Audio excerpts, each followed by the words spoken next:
نعم.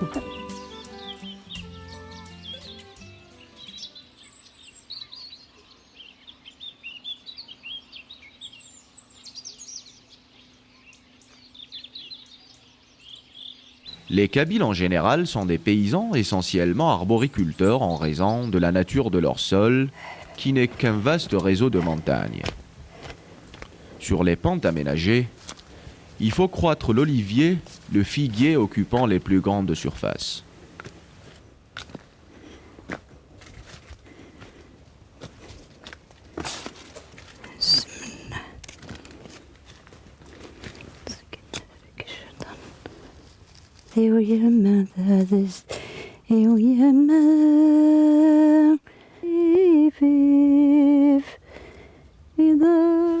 La femme kabyle travaille énormément et en toute saison. La paresse est une honte à ses yeux. Les Kabyles cultivent moins de céréales, mais s'occupent beaucoup de jardinage. La femme kabyle passe sa vie à planter, à greffer. Tassaadit jardine toujours en s'accompagnant de champs. Elle possède une minuscule surface de terre qu'elle a transformée en jardin où elle cultive amoureusement des salades, des oignons, des betteraves, des artichauts. De petites surfaces de terre situées sur la partie haute de sa maison rendent encore plus gaie la vie traditionnelle dans ces villages. Il arrive de temps en temps que Tassaadit cultive chez elle tous les légumes indispensables à la survie tels que la pomme de terre, le chou-fleur, les lentilles, etc.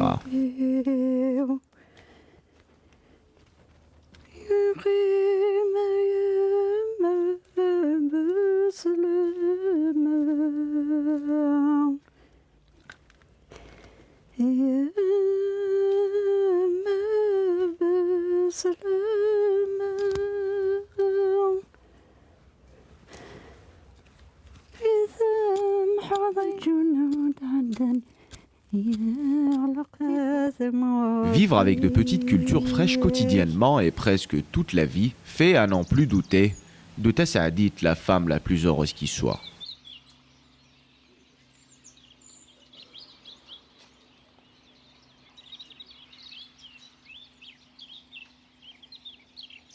Aït el-Qaïd est situé dans une commune de montagne en plein cœur sur le flanc nord du Djurdjura. Les conditions de vie difficiles dues particulièrement à un climat rude, à un relief montagneux difficile d'accès, ont contraint une bonne partie de la population à l'exil interne.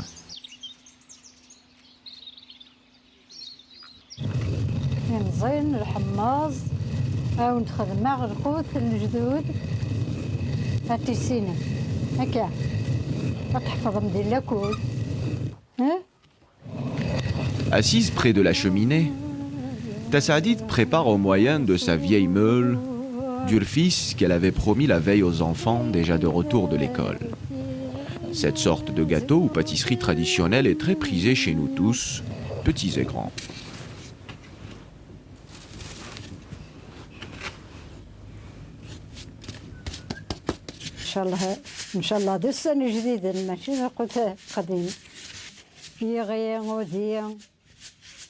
Dounia ne quittera plus son coin, attendant avec impatience le résultat final. Le fils existe sous différentes variantes, selon les désirs des uns et des autres. Les petits-enfants de Tassaadit n'aiment que celui fait à base de céréales, comme celui qui se prépare maintenant.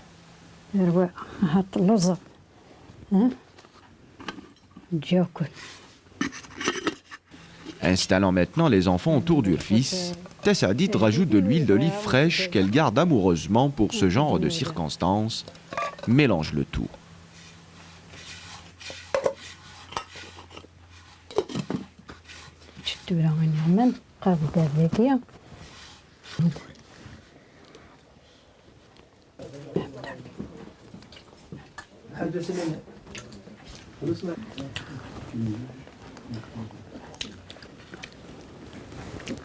Leur fils est toujours accompagné de figues sèches.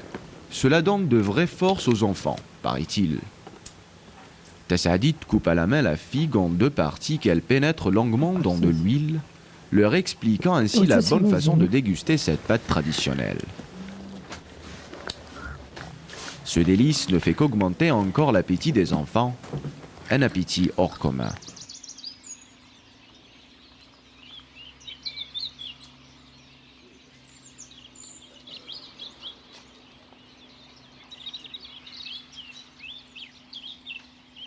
Aujourd'hui, nous observons dans tous les villages qui gardent encore l'aspect traditionnel et qui se trouvent reculés dans les sommets des montagnes, comme à El Qaïd, que l'approvisionnement en bois est une nécessité absolue. D'abord, se chauffer l'hiver contre le froid glacial dans les hautes montagnes, puis, comme le gaz de ville et le gaz butane étant encore un luxe pour les nécessiteux, préparer à manger par un feu de bois est une tâche quotidienne chez les montagnards kabyles comme Tassaadit. Par conséquent, l'approvisionnement en bois dans la forêt la plus proche est une tâche indispensable dans ces contrées-là. D'ailleurs, que ce soit dans les Aurès ou dans le Hogar, et maintenant en Kabylie, la femme berbère se nourrit et se chauffe exclusivement de bois, et cette fonction lui incombe. Une fois en forêt, Tassaadit prend du plaisir à ramasser toutes sortes de bois, de brindilles, à casser des branches et à en choisir les moins humides. N'essayez surtout pas de chercher des failles dans le travail de ces femmes berbères. On n'en trouve jamais. Elles arrivent dans la forêt, munies de haches, de cordelettes, de scies et de toutes sortes de commodités susceptibles de leur mener à bien la tâche. C'est ce que nous montre Tassaadit ce matin-là.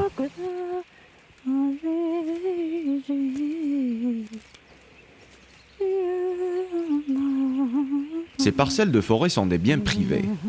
Tassaadit s'approvisionne toujours en bois dans la même parcelle. Celle-ci est familiale. Il y a des matins où des parents très éloignés l'un de l'autre se retrouvent ensemble le temps d'un approvisionnement en bois.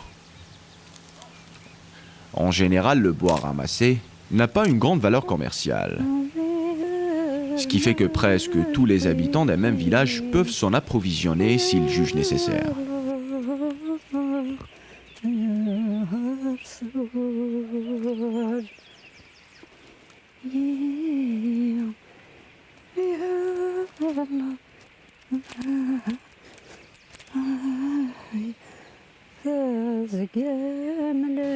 Tassaadit peut rester comme ça des heures et des heures, chantonnant doucement et ramassant toutes sortes de brindilles. Mais voilà, beaucoup de tâches l'attendent encore à l'intérieur et en dehors de la maison.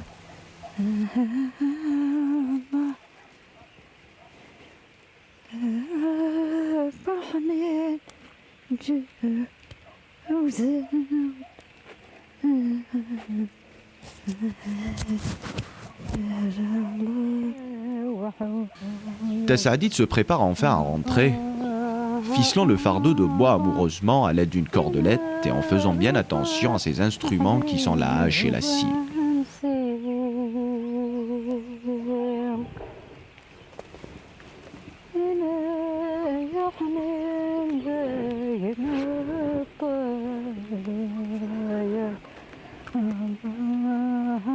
Le fardeau de bois semble lourd, mais à chaque fois que le réalisateur et son équipe tentent de l'aider, Tassaadit réagit avec les mêmes gestes en refusant, se contentant de répondre que c'est un travail de femme et non d'homme et que c'est à elle que cette tâche incombe.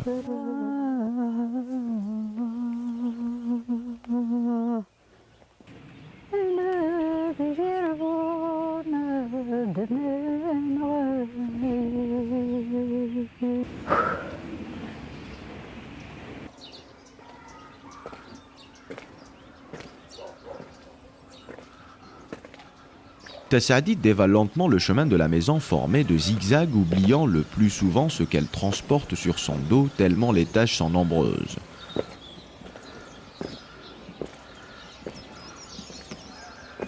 Mais comme elle nous le dit souvent, quand je suis en train de finir une tâche, je pense déjà à la deuxième qui suit. Voilà la vie d'une montagnarde. De fait, les occupations de Tassaadit ne s'arrêtent jamais.